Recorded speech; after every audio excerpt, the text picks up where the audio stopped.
लौंडी से हम बिस्तरी करना क्यों जायज़ है? लौंडी किसे कहते हैं? क्या आज के दौर में लौंडी रखी जा सकती है? हमारी आज की वीडियो बहुत ही ख़ास है। तमाम हजरात से गुजारिश है कि वीडियो को मुकम्मल देखिएगा। बिस्मिल्लाहिर्रहमानिर्रहीम। लौंडी क्या है और इससे हम बिस्तरी करना क्यों जायज़ है? अक्सर हमारे माशरे में पूछा जाता है कि लौंडी किसे कहते हैं, लौंडी कौन होती है और उससे हम बिस्तरी करना क्यों जायज़ होता है, और क्या आज के दौर में लौंडी रखना और उससे हम बिस्तरी करना जायज़ है? शरीयत क्या कहती है? दरअसल लौंडी ज़र खरीद गुलाम की मुअन्नस है, यानी फीमेल सल्फ को उर्दू में लौंडी कहा जाता है।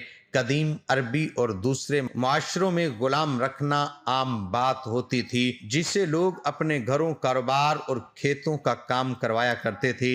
इन लोगों को दो शक्लों में गुलाम बनाया जाता था। पहली शक्ल ये थी कि इनको पर्दा फरोश के बाजार से खरीदा जाता था, जैसे आपने हजरत यूसुफ अलैहिस्सलाम के बारे में भी सुना है कि काफिले ने हजरत यूसुफ अलैहिस्सलाम को कुएं से निकाल कर मिस्र के बाजार में ले जाकर फरोख्त कर दिया था। गुलाम बनाने की दूसरी शक्ल क्या होती है? गुलाम बनाने की दूसरी शक्ल वो लोग होते हैं जो जंग में माले गनीमत के साथ मिला करते थे, जिनको कैदी बना लिया जाता था। फिर उन कैदियों को आपस में तकसीम कर लिया जाता था और उनसे काम लिया जाता था। ऐसे ही जो उनमें खवातीन होती हैं उनको लौंडी कहा जाता है और उनसे घरों के काम लिए जाते थे, यानी उनको घरों के काम करने पर मामूर कर दिया जाता था। तीसरी शक्ल क्या होती है भाई? तीसरी शक्ल ये होती है कि अमीर लोग किसी को तोहफे में देते हैं। इनमें से कीमती कोई तोहफा जो होता है वो खूबसूरत या ताकतवर गुलाम या लौंडी होता है। बेशुमार अहादीस में से एक ये है कि हज़रत मैमूना रज़ी अल्लाह ताला अन्हो से रवायत है कि उन्होंने एक लौंडी नबी करीम सल्लल्लाहु अलैहि वसल्लम की इजाज़त के बगैर आज़ाद कर दी। नबी सल्लल्लाहु अलैहि वसल्लम की बारी उनकी तरफ आई तो उन्होंने आप सल्लल्लाहु अलैहि वसल्लम को बताया कि मैंने अपनी लौंडी आज़ाद कर दी, जिस पर नबी करीम सल्लल्लाहु अलैहि वसल्लम ने फरमाया, अगर वो लौंडी तुमने अपने ननियाल वालों को यानी अपने खाला मामू को तोहफा दी है तो तुमको इसका ज़्यादा अजर व सवाब मिलेगा।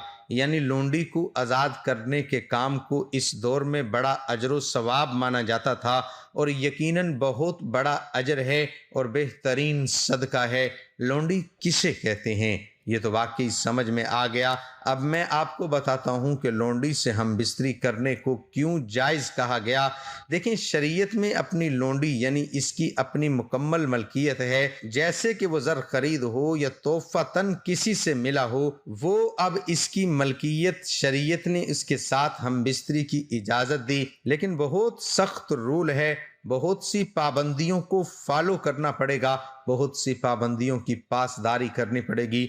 लोग इस बात पर बहुत ज़्यादा बहस करते हैं कि निकाह के बगैर या शादी के बगैर कैसे कर सकते हैं, ये तो गुनाह है, ये तो फलां है, जबकि इसमें क्या हिकमत होगी ये मालूम करना कोई नहीं चाहता। जबकि हदीस मुबारका में है कि मर्दों पर कि अपनी बीवियों और लौंडियों से हम बिस्तरी करने में कोई मलामत नहीं है।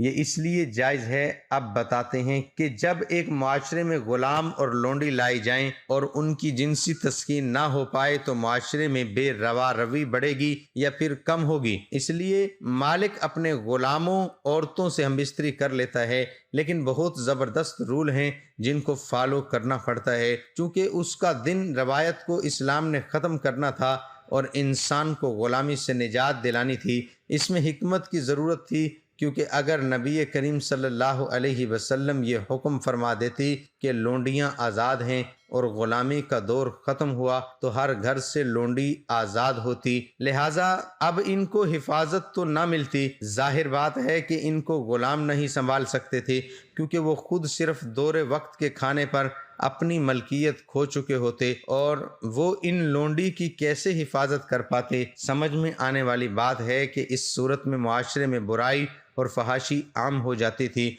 जबकि मकसद क्या था? ग़ुलामी को ख़त्म करना था, माशरे को ख़राब करना नहीं। यानी ग़ुलामी को ख़त्म करना تو نبی کریم صلی اللہ علیہ وسلم نے بڑی حکمت سے اس نظام کو ختم کیا، اس سسٹم کو ختم کیا کہ لوگ نکاح کی بات کرتے ہیں کہ نکاح تو نہیں کیا تو یہ کیسے جائز ہوگا؟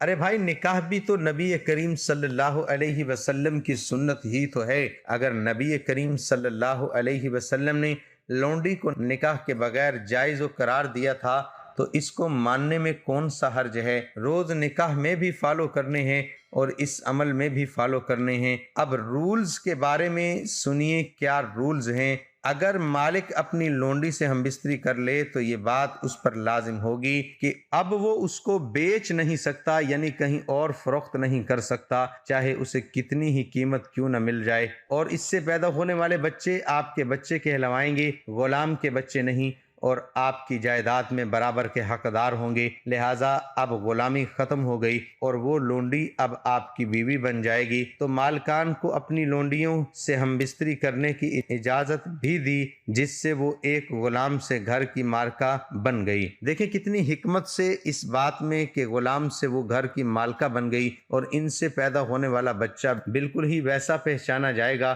کیونکہ یعنی فلاں شخص کا بیٹا یا فلاں شخص کی بیٹی ہے، تو ان غلاموں کی اولادوں کے سر پر بھی غلامی کا داغ دھیرے دھیرے ختم ہو جائے گا۔ بے شک اس میں کوئی شک نہیں کہ اسلام ایک سچا دین ہے۔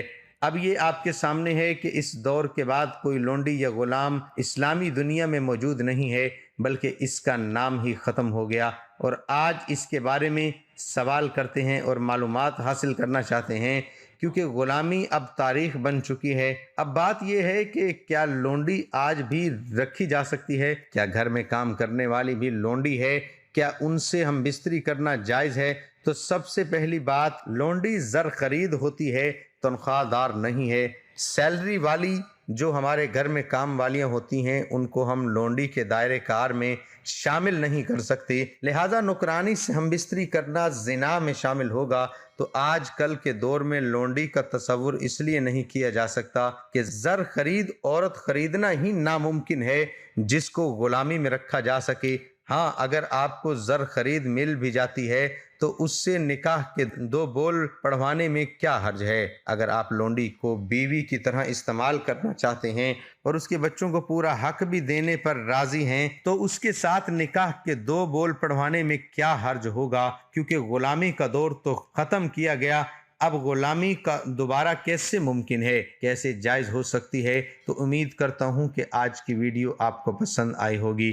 دعا ہے کہ اللہ تعالی ہم سب کو شریعت کے مطابق زندگی گزارنے کی توفیق عطا فرمائے، اور ہم سب کو دین حق پر چلنے کی توفیق عطا فرمائے، اور ہم سب کو 5 وقت کی نماز باجماعت ادا کرنے کی توفیق عطا فرمائے۔ آمین ثم آمین۔ تمام حضرات سے گزارش ہے کہ کمنٹ باکس حضور صلی اللہ علیہ وآلہ وسلم کے مبارک ناموں میں سے ایک نام ضرور ٹائپ کریں۔ ناموں میں سے ایک نام ضرور ٹائپ کریں۔